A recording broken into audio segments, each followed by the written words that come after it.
Teman-teman sekalian, 4 hari yang lalu, tepatnya hari Sabtu, tanggal 12 Maret 2022, Pater Alex Bening SVD telah meninggal dengan tenang. Beliau meninggal di usia 98 tahun, 77 tahun kaul dalam SVD, dan 71 tahun dalam imamat. Menurut orang-orang yang pernah dekat dengannya, Pater Alex Bening adalah seorang pastor, penulis, seniman, dan sutradara hebat. Beberapa yang lain menganggap pastor ini sebagai maestro literasi. Pihak Serikat Sabda Allah maupun anggota keluarga dan handai taulan merasakan duka yang mendalam atas meninggalnya pastor tercinta ini. Secara pribadi saya tidak mengenal secara dekat Pater Alex Bening SVD. Tetapi harus saya akui bahwa ada semacam kebanggaan ketika saya mendengar nama Pater Alex Bening. Bahwa semenjak saya masuk ke seminari San Domingo Hokeng puluhan tahun yang lalu, setiap hari saya selalu bersentuhan dengan karya-karya Pater Alex Bening seperti buku doa Bapa Kami dan Tuhanlah Gembalaku. Beberapa bulan yang lalu, dari seorang yang dekat dengan saya mendapatkan sebuah buku yang berjudul Yang Terpanggil, Yang Melayani. Buku ini berisi pesan-kesan, memori, curhatan hati orang-orang yang pernah dekat dengan Pater Alex Bening ketika Pater Alex Bening memasuki usianya yang ke-90 tahun. Di dalam buku ini, di halaman 19-29, ada sebuah prolog yang begitu bagus dari Pater Leo Kleden SVD tentang hidup dan karya Pater Alex Bening. Karena itu dalam video saya kali ini, izinkanlah saya menarasikan prolog itu kepada Anda sekalian. Sebelum saya menarasikan prolog itu, saksikan dulu yang satu ini.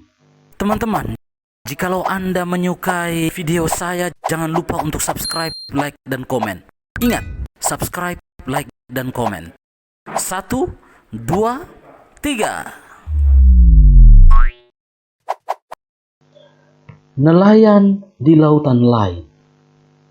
Prolog kedua untuk Pater Alex Bening SVD oleh Pater Leo Kleden SVD.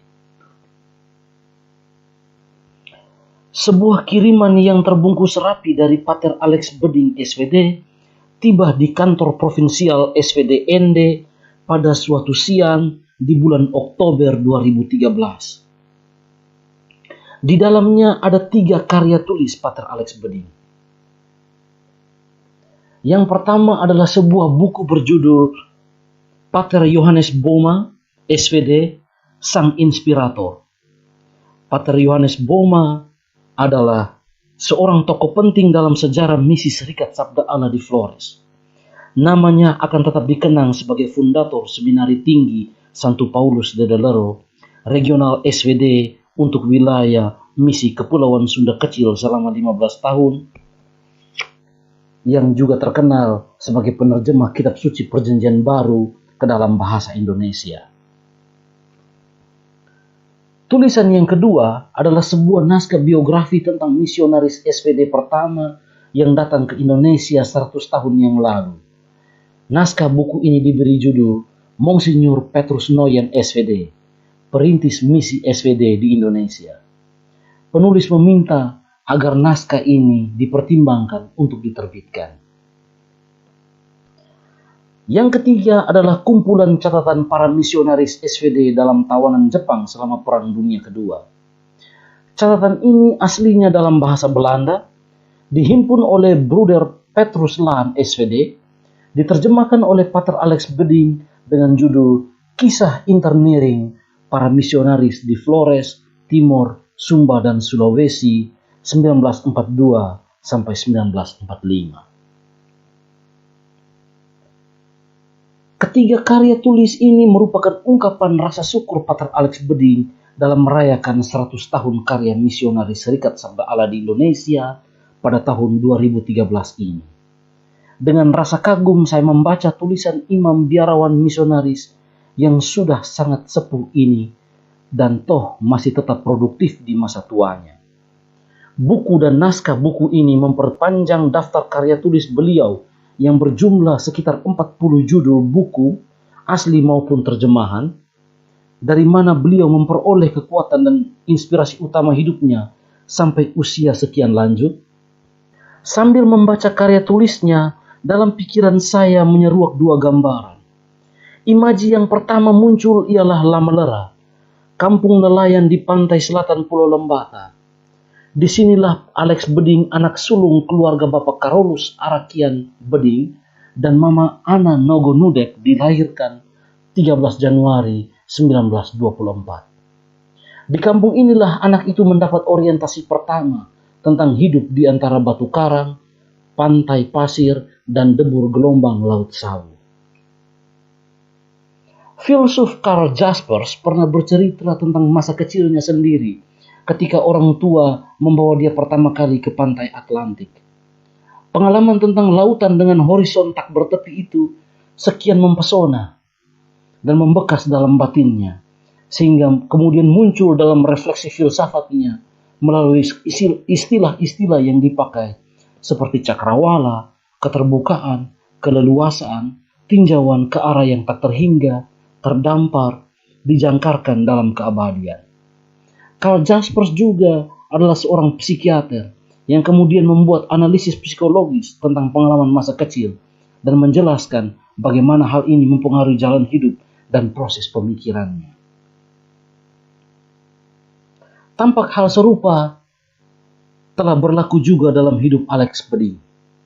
Masa kecil yang dilewatkan di antara peledang-peledang nelayan Lamalera yang bertarung di tengah gelombang ketika menangkap ikan paus telah turut menempa hidupnya jadi liat dan kokoh seperti batu karang, tetapi sekaligus tetap bergairah seperti deru ombak yang terus menebah pantai.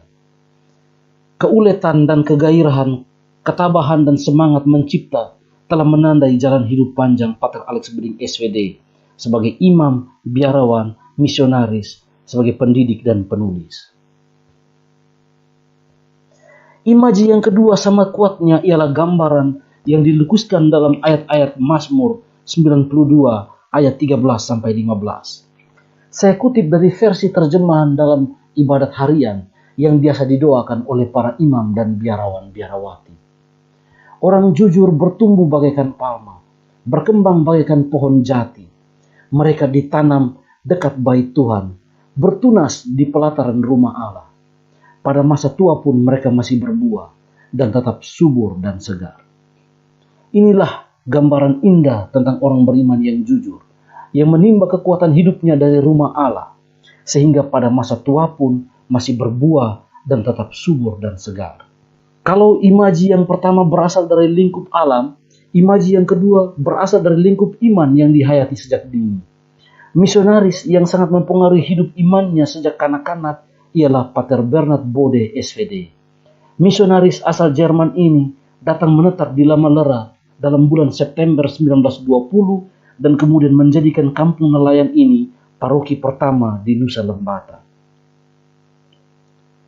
Bapak Carolus Arakian Beding menjadi seorang mitra kerja misionaris di tempat ini.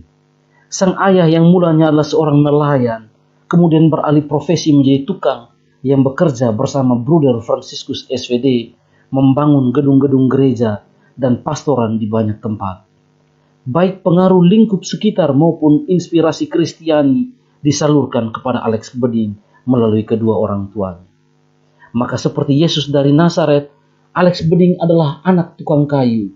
Dan seperti murid-murid pertama dari pantai Tasik Galilea, Alex adalah anak nelayan yang dipanggil dari pantai laut yang dikenalnya untuk menjadi nelayan di lautan lain.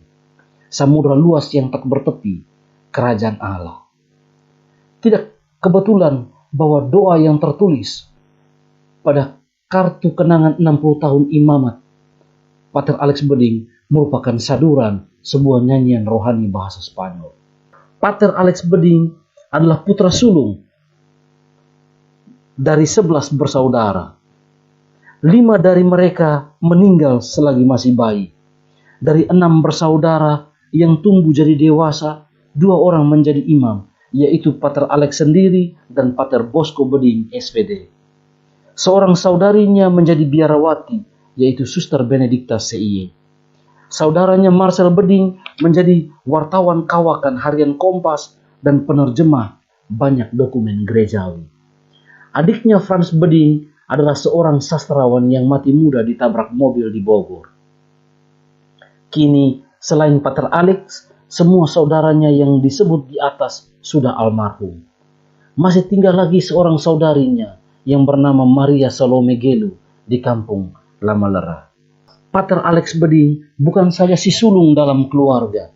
Beliau juga sulung dalam barisan panjang para imam biarawan-biarawati dan misionaris yang berasal dari Lembata dan yang kini berkiprah di seluruh tanah air maupun di luar negeri.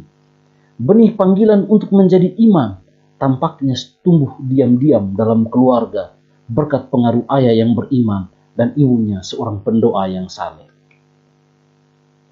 Selain itu, teladan hidup Pater Bernard Bode menjadi inspirasi rohani untuknya. Alex Beding memulai sekolah rakyat di Lamalera selama 3 tahun, lalu melanjutkan ke Fairfolk School di Larantuka. Sesudah menamatkan sekolah ini pada usia 12 tahun, Alex masuk seminari menengah Toda Belu tahun 1936 dan menamatkannya pada tahun 1943. Selama pendidikan 7 tahun di seminari ini, Alex termasuk murid yang cerdas dan berbakat bahasa. Di tengah kecamuk Perang Dunia Kedua, dia dan teman-temannya memulai novisiat di Seminari Tinggi Dedalero tahun 1943. Tetapi ketika Seminari Tinggi diduduki Jepang, mereka kembali ke Toda Belu dan melanjutkan pendidikan di rumah misi yang disebut Rumah Tinggi. Pada tahun 1945, sesudah Jepang kalah, mereka kembali ke Seminari Tinggi Dedalero meneruskan studi filsafat dan teologi. Pada tanggal 24 Oktober 1951, Diakon Alex Beding bersama 5 kawan kelasnya ditabiskan imam oleh Monsignor Antonius Thyssen, SVD di gereja paroki Nita. Baru pada tahun berikutnya, bertepatan dengan pesta Santo Petrus Pelindung paroki Lamalera tanggal 29 Juni 1952, Pater Alex Beding dan kawannya Pater Gregorius Montero, SVD, merayakan misa perdana di kampung asal sebagai imam sulung Pulau Lembata. Sebuah perayaan yang sangat meriah dan akan selalu dikenang dalam sejarah gereja di tempat ini. Sesudah tabisannya, Pater Alex mendapat tugas studi lanjut dalam bidang bahasa dan sastra Indonesia di Universitas Gadjah Mada. Tugas ini dimulainya pada tahun 1953. Selama di Jogja, beliau menumpang di komunitas Yesuit. Tetapi pada tahun 1954, beliau minta pindah ke Universitas Indonesia Jakarta karena pada waktu itu sudah ada rumah misi SVD di Matraman, Jatinegara, Jakarta. Studinya di Universitas Indonesia diselesaikan pada tahun 1959. Sekembali ke Flores, beliau bertugas sebagai pengajar di Seminari Menengah Toda Belu, alma maternya dulu. Tahun 1962, beliau di Benung menjadi rektor Seminari Menengah Santo Yohanes Bregman Toda Belu. Pater Alex menjadi orang Indonesia pertama yang menjabat rektor di sini. Waktu itu kebanyakan pengajar dan pendidik misionaris asing yang berasal dari Belanda, Jerman, Austria, Amerika, dan Hungaria. Penugasan ini menandai awalnya peralihan kepemimpinan dari misionaris Eropa kepada imam-imam pribumi. Dalam hal ini pun, Pater Alex menjadi yang sulung di antara imam-imam Indonesia yang akan menjadi pemimpin di lembaga pendidikan calon imam ini. Tugas ini diembannya sampai tahun 1965 ketika beliau berangkat ke Roma untuk mengikuti refreshing course di NEMI. Sekembali dari NEMI Roma, beliau meneruskan tugas sebagai pengajar di Seminari Toda Belu dan sekaligus menjadi prefek bagi siswa. Beliaulah yang mendorong murid-muridnya memulai majalah Florete yang menjadi ajang pengembangan bakat para penulis remaja. Pada tahun 1970, Pater Alex mendapat penugasan baru dari pimpinan SVD untuk memulai membangun penerbit Nusa Indah, Biro Naskah, dan toko buku Nusa Indah. Beliau mendapat dukungan kuat dari Pater Heinz Neuhaus SVD, Direktur Percetakan Arnoldus Ende. Sebagai Direktur Penerbit Nusa Indah, beliau memberi perhatian utama pada penerbitan kitab suci, buku-buku penafsiran kitab suci, buku-buku rohani, buku doa, dan nyanyian rohani, dan kemudian juga buku-buku lainnya. Buku-buku yang terkenal pada masa kepemimpinan Pater Alex Beding selama 14 tahun adalah buku doa Bapa Kami dan Tuhanlah Gembalaku, buku nyanyi Syukur kepada Bapa, juga buku-buku karya Dr. Goris Keraf, Tata Bahasa Indonesia dan Komposisi yang menjadi bestseller. Dari mana beliau memperoleh kekuatan dan inspirasi utama hidupnya sebagai imam, biarawan, misionaris, juga dalam perannya sebagai pendidik dan penulis? Kunci jawaban atas pertanyaan ini kita temukan dalam sebuah puisi doa yang ditulisnya dalam buku kenangan Pesta Intan Imamatnya di tahun 2011. Puisi itu berjudul In Verbo Tuo, yang berarti dalam sabdamu. Tetapi dalam konteks Injil Lukas bab 5 tentang penjala ikan yang menjadi penjala manusia, ungkapan ini harus diterjemahkan atas sabdamu atau atas perintahmu. In verbo tuo merupakan cuplikan dari kalimat Injil dalam bahasa Latin. In verbo tuo laxaborete. Atas sabdamu aku menebarkan jalan. Sebagai imam biarawan misionari Serikat Sabda Allah, Pater Alex Beding menimba kekuatan hidupnya dari Sang Sabda dengan tujuan mewartakan sabda itu sebagai kabar gembira untuk sesama. Seluruh hidup dan pengabdiannya dibaktikan untuk tujuan yang satu ini. Maka dia menulis dalam puisi doa itu, sia-sia segala jerih lelah menjala manusia jika aku bekerja bukan atas sabdanya. Tangan penyelenggaran ilahi telah menyiapkan beliau dengan kefasihan bahasa Belanda dan Jerman sejak di seminari dulu. Studi lanjut dalam bidang bahasa dan sastra Indonesia melengkapi persiapan untuk tugasnya di Penerbit Nusa Indah. Melalui buku-buku dan artikelnya di koran dan majalah, beliau bekerja sekuat tenaga untuk mewartakan kabar gembira dari Sang Sabda. Hal ini jelas sekali dalam kebijakan penerbitan buku pada awal kepemimpinannya di Penerbit Nusa Indah. Tetapi karena sabda itu harus menjadi ragi yang meresapi seluruh dimensi kehidupan masyarakat, maka melalui SKM Dian, beliau berusaha menyebarkan Sang Sabda itu ke tengah masyarakat di wilayah ini melalui pers yang bernafaskan inspirasi Kristiani.